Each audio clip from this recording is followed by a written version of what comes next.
3, 2, 1, go! Kembali lagi. Salam bahagia dan salam sukan kepada semua yang masih setia bersama kami Saban Minggu. Edisi kali ini, 3, 2, 1, go! Akan membawa anda untuk mendekati sukan yang cocok bagi mereka yang gemar pada kelajuan tinggi. Jet ski atau nama sebenarnya Personal Watercraft adalah hasil ilham reka cipta Clayton Jacobson. Pada tahun 1973, pengeluar motosikal terkemuka Kawasaki telah menghasilkan ciptaan Jacobson yang diinspirasikan daripada motosikal tetapi meluncur deras di atas air dan ditunggangi secara berdiri oleh seorang penunggang. Dengan kadar segera, kenderaan ini menjadi kegairahan mereka yang gemarkan aktiviti riadah air. Sejajar dengan peredaran masa, jet ski turut mengalami evolusi. Pada tahun 1986, Kawasaki telah mengeluarkan jet ski yang boleh dinaiki oleh 2 orang serta mempunyai tempat duduk. Bukan sahaja reka bentuk luarannya mengalami perubahan, malahan jentera versi baru ini mempunyai kuasa pecutan yang berprestasi tinggi.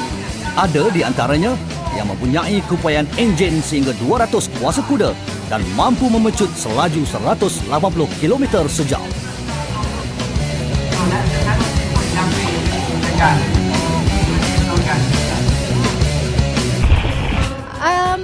You know, you have to want to race. It's not easy. It takes a lot of hard work. You have to train, you have to be strong, you have to be focused, and you have to be smart. So you really have to have the desire to want to do well. For beginners, I think the best thing to do is to get a stock boat and start setting up a racetrack at home and ride with your friends and learn how to manage the boat that you have to ride.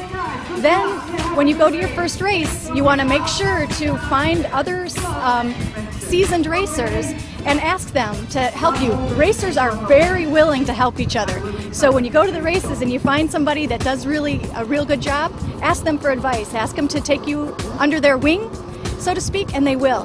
It's very important to be strong. So I work out to be strong. You also have to have endurance. These races are between maybe 15 and 20 minutes, and so you have to be strong for that entire period of time and to handle all that horsepower. So I work out in a gym, I run, and I also spend time riding and getting familiar with my jet ski. Age, well, you have to be, in the United States anyway, you have to be 16 years old to race a runabout. You can begin racing stand-ups when you're 10, but to race a runabout you have to be 16. After that, age is only a factor as much as you allow it to be. It's really about fitness. So you can be 20, you can be 40, you could be 50. If you want to stay in shape and you want to work with one of the best mechanics, you can still be competitive. Di antara nama besar dunia jet ski yang menyertai kejohanan ini, termasuklah juara dunia wanita sebanyak 3 kali, iaitu Amy Green daripada Amerika Syarikat. Berasal dari Los Angeles, California, Amy Green yang kini berusia 44 tahun merupakan juara Amerika sebanyak 11 kali. Beliau juga adalah pemegang rekod dunia bagi kategori Pro-Am 800 Stock Slalom yang dicatatnya pada tahun 2001.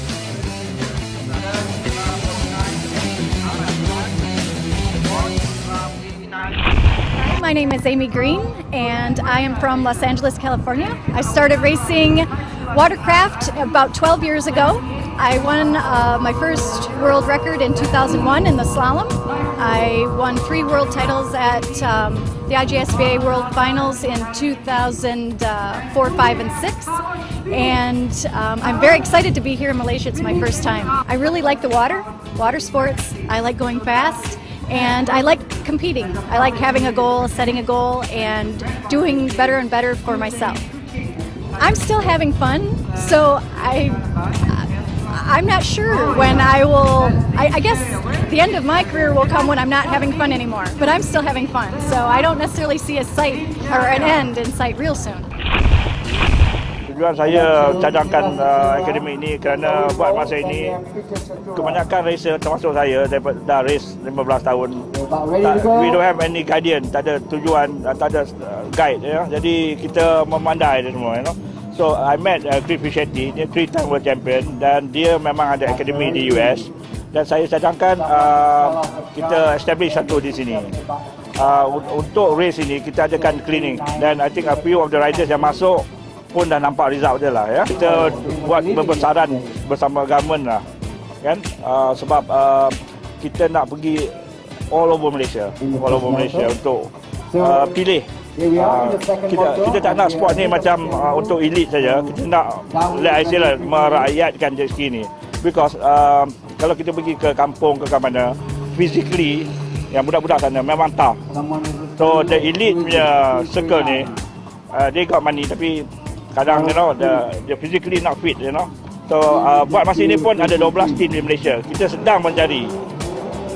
Dengan adanya akademi ni kita boleh keluarkan. I remember Tun Mahathir pernah berkata Malaysia can make it to the world man and machine. I think this is the Thai have done it. They have got 10 world title. We should have started this one earlier lagi lah. Marina ni sudah ditubuhkan sejak 1981 lagi, dan kami adalah pengalaman untuk mengadakan ataupun menganjurkan pertandingan seperti yang kita lihat pada hari ini. Jadi berkenaan dengan event yang kita sedang menyaksikan sekarang, kita telah dilantikkan oleh pihak Kerajaan Negeri Terengganu untuk menguruskan pertandingan ini dengan kerjasama Yang Mulia Raja Putera dari Marine Resources, kalau tak silap, Kuala Lumpur. Dia bahagian teknikal sahaja. Bagi anda yang ingin melibatkan diri dalam sukan ini, segala keseronokan dan kegarahan datang dalam harga yang agak tinggi. Kami tinggalkan anda dengan aksi-aksi menarik dari Terengganu Jet Race Challenge 2010. Sehingga bertemu lagi, majulah sukan untuk semua, salam mesra dan salam satu Malaysia dari 3, 2, 1, go!